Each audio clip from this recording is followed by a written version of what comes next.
Hare Krishna, Hare Krishna, Krishna Krishna, Hare Hare, Hare Rama, Hare Rama, Rama Rama, Hare Hare. Hare Krishna, Krishna Krishna, Hare Hare, Hare Rama, Rama Rama, Hare Hare. Srimad Bhagavatam, first canto, chapter 4, 9 number slok. Abhimanyu Sutam Shuta अभिमन्युसुतं सुता Prahur Bhagavatomam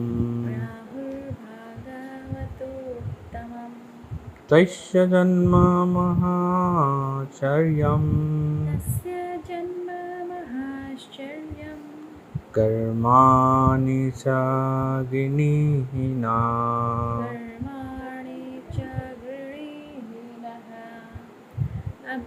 अभिमन्युसुतं सुता Abhimanyu Sutam Suta प्राहुर्भागवतोत्तमम् Rahur Bhagavatomam तस्य जन्म महाश्चर्यम् Tasya Janma Mahacharyam कर्माणि च गृहीणः Karmani Sagrininiha. It is said that It is said that Maharaj Pariksit Maharaj Parikshit is a great is a great first-class devotee of the Lord, first-class devotee of the Lord, and that and that his birth and activities his words and activities are all wonderful. are all wonderful. Please tell us Please tell us about him. about him.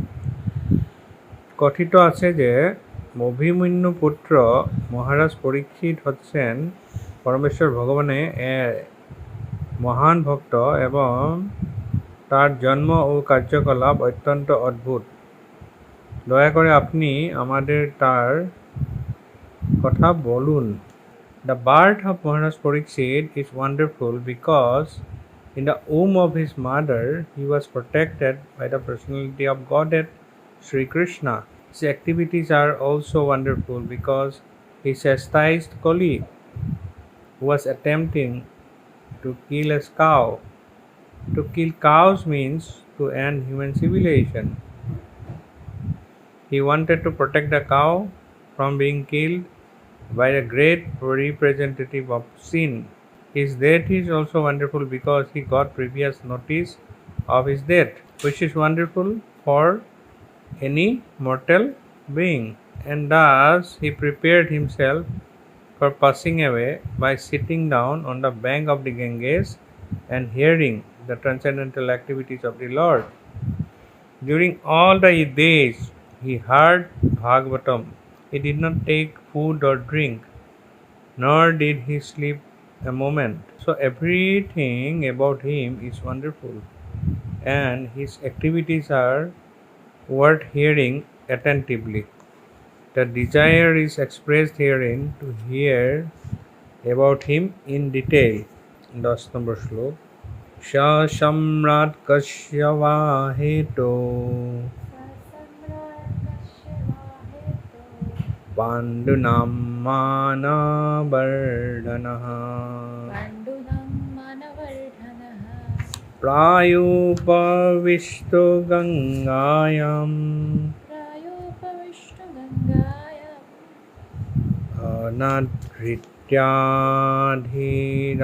अनाधृत्याधिराश्रियम् अनादृत्याधिराश्रियम् स सम्राट्कस्य वा हेतो स सम्राटकश्यपा हेतो पाण्डुनां मानवर्धनः पाण्डुनां मानवर्धनम् प्रायोपविष्टो गङ्गायाम् प्रायोपविष्टो गङ्गायाम् अनादृत्याधिराश्रियम् अनादृत्याधिराश्रियम्. He was a great emperor He was a great emperor and and possessed all the opulences possessed all the opulences of his acquired kingdom. of his acquired kingdom. He He was so exalted that he was so exalted that he was increasing the prestige of he was increasing the prestige of the Pandu dynasty. the Pandu dynasty. Why did he give Why did he give up give up everything everything to sit down to sit down on the bank of the Ganges on the bank of the Ganges and fast until death? fast until death? তিনি ছিলেন এক মহান সম্রাট এবং তার রাজ্যের সমস্ত ঐশ্বর্যের তিনি ছিলেন অধীশ্বর। তিনি এতই মহিমান্বিত ছিলেন যে তিনি পাণ্ডু বংশের মান বর্ধন করেছিলেন। তিনি কেন সব কিছু পরিত্যাগ করে গঙ্গার তীরে উপবিষ্ট হয়ে অনশনরত অবস্থায় মৃত্যুর প্রতীক্ষা করেছিলেন? Maharaj Parikshit was the emperor of the world and all the seas and oceans, and he did not have to take the trouble to acquire such a kingdom by his own effort. He inherited it from his grandfathers, Maharaj Yudhishthir and brothers. Besides that, he was doing well in the administration and was worthy of the good names of his forefathers. Consequently, there was nothing undesirable in his opulence and administration. Then why should he give up all these favorable circumstances and sit down on the bank of the Ganges, fasting till death? This is astonishing, and therefore all were eager to know the cause. Namam Vishnu Padaya Krishna Prasthaya Bhutale Srimate Jayapataka Saminiti Namine Namo Acharya Padaya Nitai Kripa Pradayane Gaudapathan Hamadaya Nagaragamatane Namam Vishnu Padaya Krishna Prasthaya Bhutale Srimate Bhaktivedanta Saminiti Namine Namaste Saraswati Devi Gauravani Pracharine Nirvishesha Sunnavadi Prasatade Satane Mukhaṁ Karoti Vasalam Vangung Langhayate Girim Jat Kripatamaham Vande Sri Guru Dinataranam Paramanandamadhamam Sri Chaitanya Iswaram Hari Om Tat Sat। 9 number শ্লোকটো ইয়াত কৈছে অভিমন্যু সুতম শ্ৰোতা ৰাহুৰ ভাগৱত তমম তস্য জন্ম মহাচৰ্যম কৰ্মাণি সগৃহীনা। কৈছে যে ইয়াত অভিমন্যু পুত্ৰ মহাৰাজ পৰীক্ষিত হৈছে পৰমেশ্বৰ ভগৱানৰ এক মহান ভক্ত আৰু তেওঁৰ জন্ম আৰু কাৰ্যকলাপ অত্যন্ত অদ্ভুত। দয়া কৰি আপুনি আমাক তেওঁৰ কথা বৰ্ণনা কৰক, আমাক কওক। শৌনক ঋষিয়ে সূত্ৰ গোস্বামী পাদক কৈ আছে।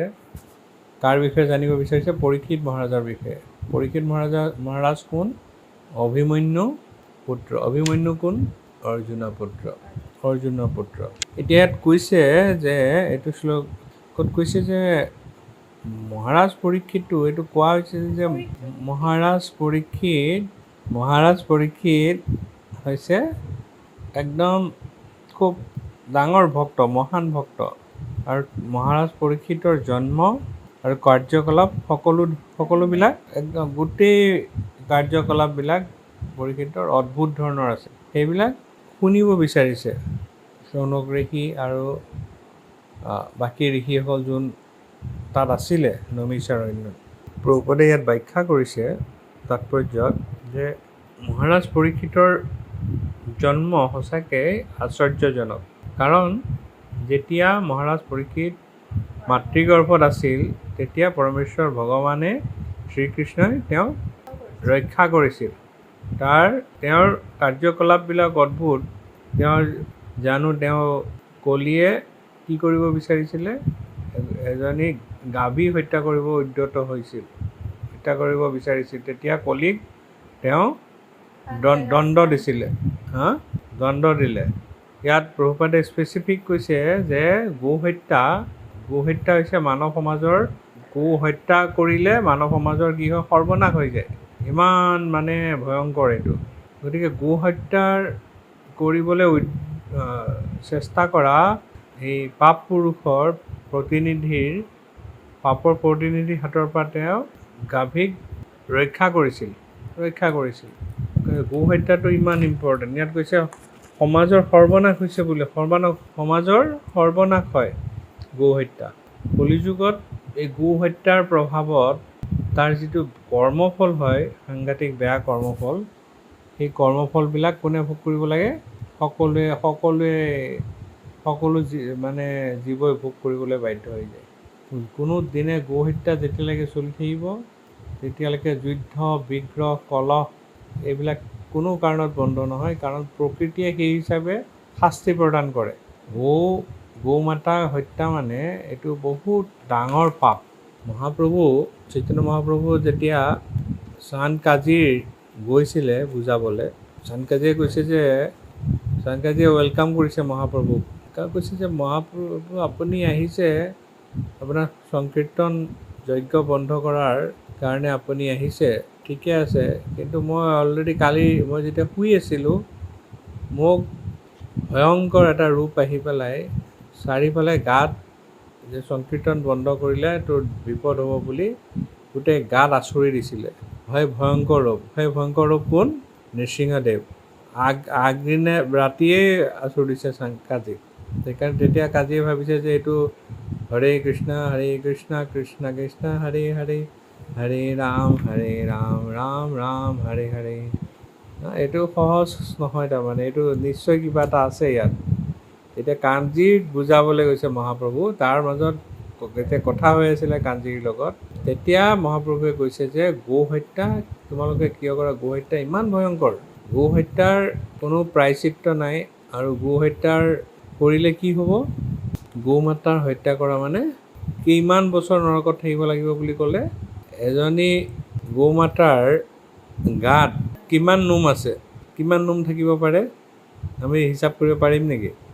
এডাল, দুডাল, তিনিডাল, চাৰিডাল, পাঁচডাল, ছডাল, সাতডাল, আঠডাল, নডাল, 10ডাল, 11, 12, 13, 14 গৈ থাকিব। এইটো যিমান কেইডাল নোম থাকিব সিমান বছৰ নৰকত পচিব লাগিব, কোনো উদ্ধাৰ নাই।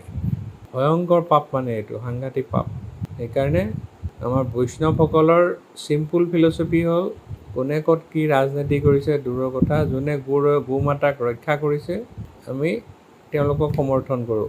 গো মাতা আমাৰ সহজ নহয়। গৌ মাতাক যোনে ৰক্ষা কৰে, বহুত ভগৱানে তেওঁক বহুত আশীৰ্বাদ দিয়ে, বহুত কৃপা কৰে।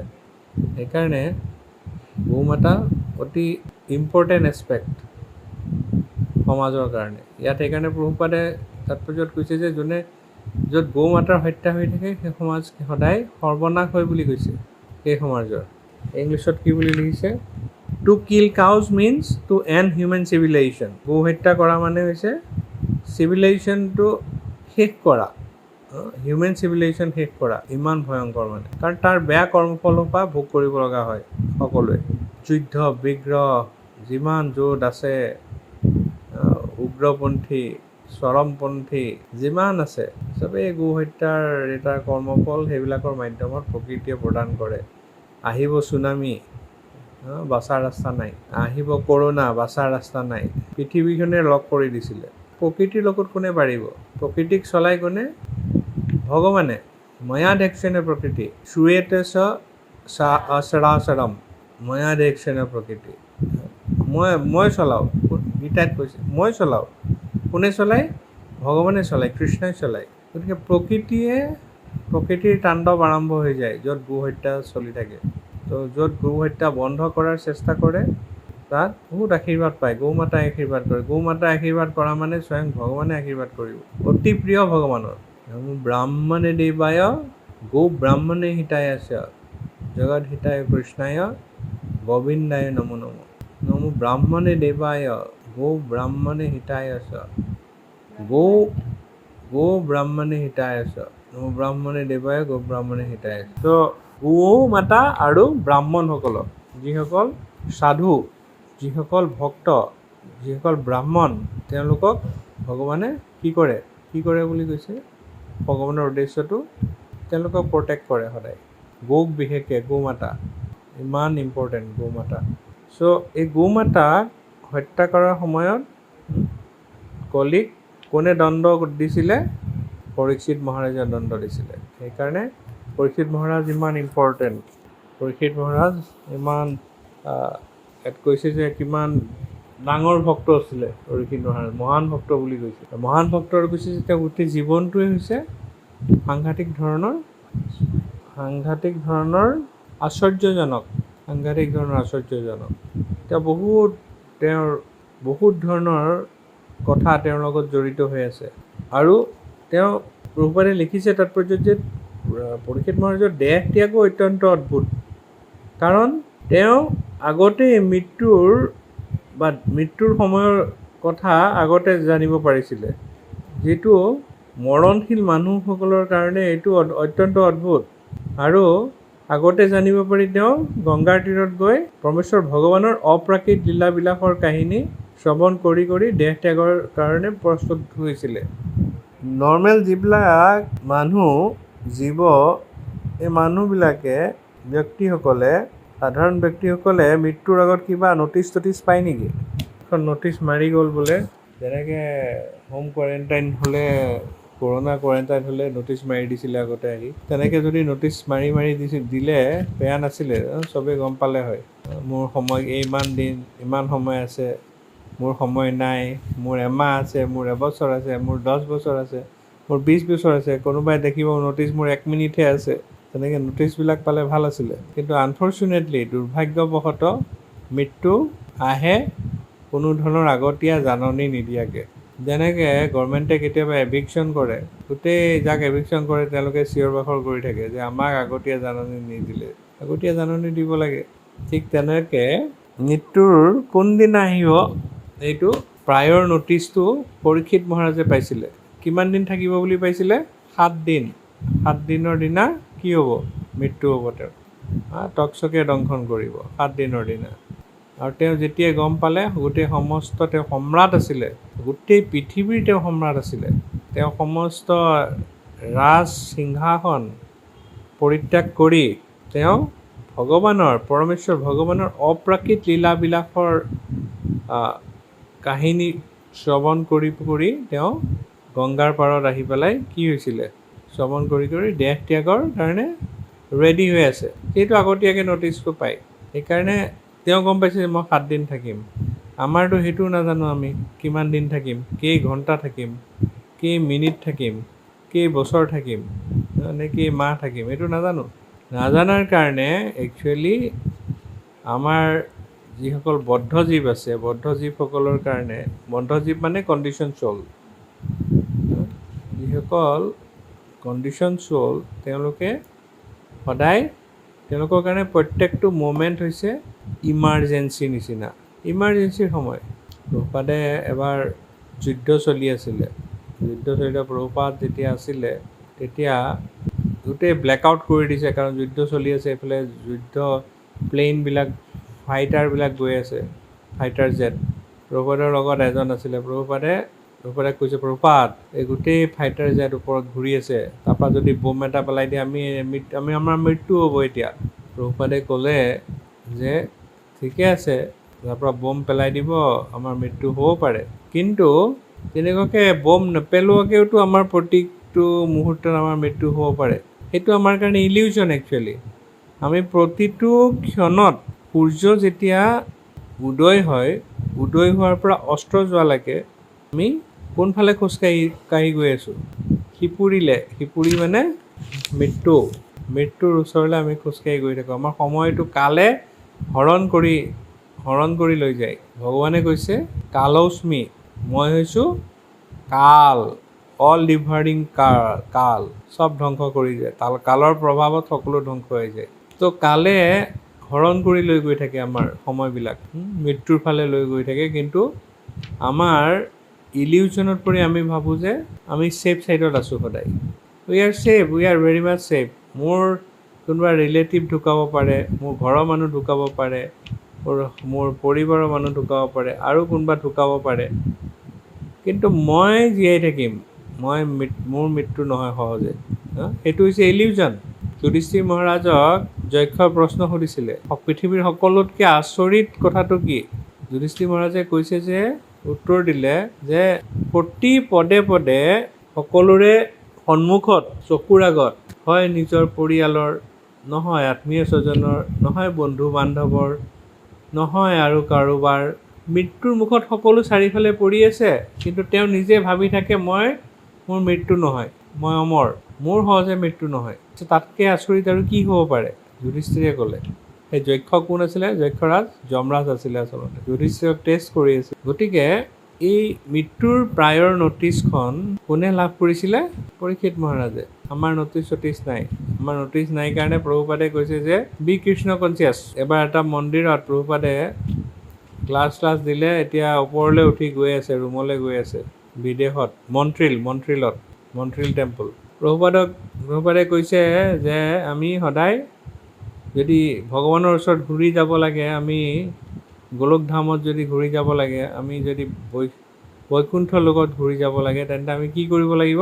কৈছে যে আমি 100% তোমালোক 100% তোমালোকে কৃষ্ণ ভাৱনাময় হোৱা। মন্মনা ভৱ মদ্ভক্ত মজ্জাজি মাম নমস্কুৰু। মন্মনা ভৱ মদ্ভক্ত, 100% হোৱা তোমালোকে, ভগৱানৰ স্মৰণত থাকা, কৃষ্ণ ভাৱনাময় হৈ থাকে 100%, তেতিয়া তুমি ভগৱানৰ ওচৰত ঘূৰি যাব পাৰিবা। তেতিয়া প্ৰভুপাদ চেৰি দি ওপৰত উঠি গৈ আছে, দেখিছে চবৰে মুখবিলাক ক'লা হৈ আছে। তাৰমানে গোটেই শিষ্যবিলাকে, ভক্তবিলাকে ভাবিছে যে এই 100%টো আমি কোনো কাৰণত হ'ব নোৱাৰোঁ কৃষ্ণ কনচিয়াছ, কি হ'ব আমাৰ, সেইটো ভাবি আছে। প্ৰভুপাদে চবৰে মুখৰে চাই কৈছে, ঠিক আছে 100% নালাগে, 90% হোৱা, তেতিয়াও তুমি যাব পাৰিবা এৰিয়ালৈ, ভগৱানৰ ওচৰত ঘূৰি যাব পাৰিবা মৃত্যুৰ সময়ত। দেখিছে তেতিয়াও মানুহ চব গহীন হৈ আছে, তাৰমানে 90% হ'ব দিগদাৰী, ইমান কঠিন কলিযুগত কৃষ্ণ ভাৱনাময় হোৱাটো। তেতিয়া প্ৰভুপাদে কৈছে ঠিক আছে 80% হোৱা। দেখিছে তেতিয়াও চবে মানে কৰি আছে। প্ৰভুপাদে বুজি পাইছে সকলোৰে চাইক'লজিটো, কি ভাবিছে। প্ৰভুপাদে লাষ্টত উঠি গৈ ক'লে, অ'কে ঠিক আছে, তোমালোক 70% হোৱা কৃষ্ণ ভাৱনাময়, তোমালোক 70% কৃষ্ণ ভাৱনা হোৱা আৰু গ' বেক টু গড হেড, ভগৱানৰ ওচৰত ঘূৰি যোৱা বুলি কৈ প্ৰভুপাদ উঠি গ'ল। তাৰমানে কোনোবা যদি কৃষ্ণ ভাৱনাময়টো ইমান ধুনীয়া এই আন্দোলন, যে কৃষ্ণ ভাৱনামৃতত যোন থাকে, কৃষ্ণ কনচিয়াছ হৈ থাকে, কেনেবাকৈ যদি 100% হ'ব নোৱাৰে, 90%টো হ'ব নোৱাৰে, 80%টো হ'ব নোৱাৰে, 70%টো যদি হয়, প্ৰভুপাদে কৈছে যে he goes back to godhead হেড। তেনেকৈ আমি মৃত্যুৰ preparation, Krishna consciousness is nothing but preparation for death, মৃত্যুৰ কাৰণে প্ৰস্তুতি, আৰ্ট অফ ডাইং। কৃষ্ণ কনচিয়াছনেছো একো নাই, এইটো হৈছে আৰ্ট অফ ডাইং, মৃত্যুৰ কাৰণে প্ৰস্তুতি। কাৰণ আমি যিহেতু আমাৰ কোনো ধৰণৰ আমি নটিচ নাপাওঁ কেতিয়া মৃত্যু হ'ব। ইয়াত খালি প্ৰভুপাদে কৈছে যে পৰীক্ষিত মহাৰাজে আগতে গম পাই সকলো ৰাজ্য ত্যাগ কৰি গংগাৰ পাৰত বহি পেলাই পৰমেশ্বৰ ভগৱানৰ অপ্ৰাকৃত দিব্যলীলা শ্ৰৱণ কৰিবলৈ আৰম্ভ কৰি পেলাই তেনেকৈ মৃত্যুৰ কাৰণে প্ৰস্তুত হৈছিলে। সেইকাৰণে সেইটো দিব্য তেওঁৰ কাৰণে। আৰু সেই সময়ত তেওঁ খোৱা বোৱা চব পাহৰি গৈছে, আনকি পানীও খোৱা নাই তেওঁ, আৰু এক মুহূৰ্তৰ কাৰণে টোপনিও যোৱা নাই। ফুল্লি তেওঁ 100% কৃষ্ণ কনচিয়াছ হৈছে, মহান ভক্ত বুলি কৈছে সেইকাৰণে এই শ্লোকটোত পৰীক্ষিত মহাৰাজে। সেইকাৰণে কৈছে যে তেওঁৰ ট্ৰান্সেণ্ডেণ্টেল এক্টিভিটিজ যিবিলাক আছে, মনোযোগ সহকাৰে আমি শ্ৰৱণ কৰিব লাগে। সেইকাৰণে ইয়াত শৌনক ঋষিয়ে বিচাৰিছে মহাৰাজ পৰীক্ষিতৰ বিষয়ে শুনিবলৈ আৰু জানিবলৈ। তো 10 নম্বৰ শ্লোকত কি কৈছে? সম্ৰাটকস্য वा हेतु पाण्डुनामानवर्धना प्रायोपविष्टगुणायां নাদৃঢ়াধীৰাশ্ৰিয়াম। কৈছে যে তেওঁ এজন মহান সম্ৰাট আৰু এখন ৰাজ্যৰ সম্পূৰ্ণ ঐশ্বৰ্যসমূহৰ তেওঁ আছিল অধীশ্বৰ। তেনেকুৱা ধৰণৰ তেওঁ সম্পত্তিশালী আছিল। তেওঁ ইমান গ্ৰেট আছিলে, ইমান মহিমান্বিত আছিলে যে তেওঁ পাণ্ডু বংশৰ মান বৰ্ধন কৰিছিলে। পাণ্ডু ডাইনেষ্টিৰ মান প্ৰেষ্টিজ আৰু ওপৰলৈ লৈ গৈছিলে। কৈছে যে তেওঁ কিহৰ কাৰণে এই সকলোবিলাক ঐশ্বৰ্য বিভূতি যিমান আছে সকলোবিলাক পৰিত্যাগ কৰি গংগাৰ তীৰত উপবিষ্ট হৈ অনশনত উপবিষ্ট হৈ পেলাই তেওঁ কিহৰ কাৰণে মৃত্যুৰ কাৰণে প্ৰতীক্ষা কিয় কৰিছিলে? Why did he give up everything to sit down on the bank of the Ganges and fast until death? ইমান পৰাক্ৰমী তেওঁ সম্ৰাট আছিলে, কিহৰ কাৰণে তেওঁ গৈছিলে গংগাৰ পাৰলৈ? এইটো জানিব বিচাৰিছে। কোনে জানিব বিচাৰিছে? ঋষিসকলৰ হৈ পেলাই শৌনক ঋষিয়ে সুধি আছে। ইয়াত প্ৰভুপাদে তাৎপৰ্যত কৈছে যে মহাৰাজ পৰীক্ষিত গোটেই সমস্ত পৃথিৱী, সাগৰ, মহাসাগৰ সকলোৰে তেওঁ সম্ৰাট আছিলে, সমস্ত পৃথিৱীৰ। আৰু তেওঁ পিতামহ মহাৰাজ যুধিষ্ঠিৰ আৰু ভাইসকলৰ ওচৰৰ পৰা উত্তৰাধিকাৰী সূত্ৰে তেওঁ লাভ কৰিছিলে। কোনো কষ্ট কৰিব লগা হোৱা নাছিলে, যুদ্ধ বিগ্ৰহ কৰিব লগা হোৱা নাছিলে। আৰু তেওঁ খুব ভালকৈ ৰাজ্য শাসন চলাই আছিলে। আৰু তেওঁ কোনো ধৰণৰ ঐশ্বৰ্যৰ কম হোৱা নাছিলে, ঐশ্বৰ্য ইমান আছিলে তেওঁৰ সম্পত্তি। খুব এডমিনিষ্ট্ৰেশ্যনটো খুব ভাল আছিলে, প্ৰশাসন ৰাজ্য মানে দেশৰ প্ৰশাসন তেওঁ খুব সুন্দৰকৈ চলাইছিলে। সেইকাৰণে প্ৰভুপাদে এটা পৰ্যায়ত লিখিছে যে সেইকাৰণে এই ঋষিসকলে জানিব বিচাৰিছে কিহৰ কাৰণে তেওঁ সকলোবিলাক বাদ দি পেলাই গংগাৰ পাৰত ফাষ্টিং কৰি পেলাই মৃত্যুলৈ অপেক্ষা কৰি পেলাই বহি থাকিব লগা হৈছিলে। সেইটো আচৰিত। সেইকাৰণে সকলোৱে আগ্ৰহ প্ৰকাশ কৰিছিলে সেইটো জানিবৰ কাৰণে, সেইটো আগ্ৰহ প্ৰকাশ কৰিছিলে। এটা আচৰিত কথা। সাধাৰণতে কি হয়, যিসকলৰ খুব ধন সম্পত্তি ঐশ্বৰ্য বিভূতি খুব বেছি আছে, তেওঁলোকে ভাবে যে মই নিজেই যদি ভক্ত নহয় তেন্তে তেওঁ ভাবিব যে মই নিজে চেষ্টা কৰিম, মই ডাঙৰ ডক্তৰ লগাই দিম। তেনেকৈ কি নাম আছিলে, মাইকেল জেকচনে যেনেকৈ ভাবিছিলে প্ৰতিটো অংগ প্ৰত্যংগ চব তেওঁ যাতে যদি ট্ৰান্সপ্লাণ্ট কৰিব লাগে চব ৰেডি কৰি থৈ দিছিলে। সম্পূৰ্ণ ডক্তৰ ঘৰত আছিলে, চব টেষ্ট কৰি পেলাই খাইছিলে। ডাঙৰ ডক্তৰক তেওঁ ৰাখি থৈ দিছিলে। কিডনী বা যিমান আছে সেই অৰ্গেনবিলাকৰ ডনৰৰ লগত তেওঁ চাইন কৰি থৈছিলে। কিবা হ'লে চবেই এইবিলাক সহায় কৰিব। বহুত চেষ্টা কৰিছিল বাচিবৰ কাৰণে, মই বহুত দিন জীয়াই থাকিম। কিন্তু মৃত্যুৰ পৰা বাচিব পাৰিলে নেকি? নোৱাৰিলে। মৃত্যু আহিছে, যেনেকৈ আহে তেনেকৈ আহিলে, আননটিছড। কিন্তু তেওঁতো ইয়াত সেইকাৰণে কৈছে যে ইমান ঐশ্বৰ্যশালী হৈ পেলাই হেৰিয়ে কেনেকৈ ত্যাগ কৰিছে সকলো গংগাৰ পাৰত আহিবলৈ, পৰীক্ষিত মহাৰাজ। সেইকাৰণে পৰীক্ষিত মহাৰাজৰ বিষয়ে জানিবলৈ সকলো উৎকণ্ঠিত হৈ আছে। জয় গ্ৰন্থৰাজ শ্ৰীমদ ভাগৱত মহাপুৰাণ কি, শ্ৰীল প্ৰভুপাদ কি জয়, Nitai Gaur প্ৰেমানন্দে। Hare Krishna, Krishna Krishna,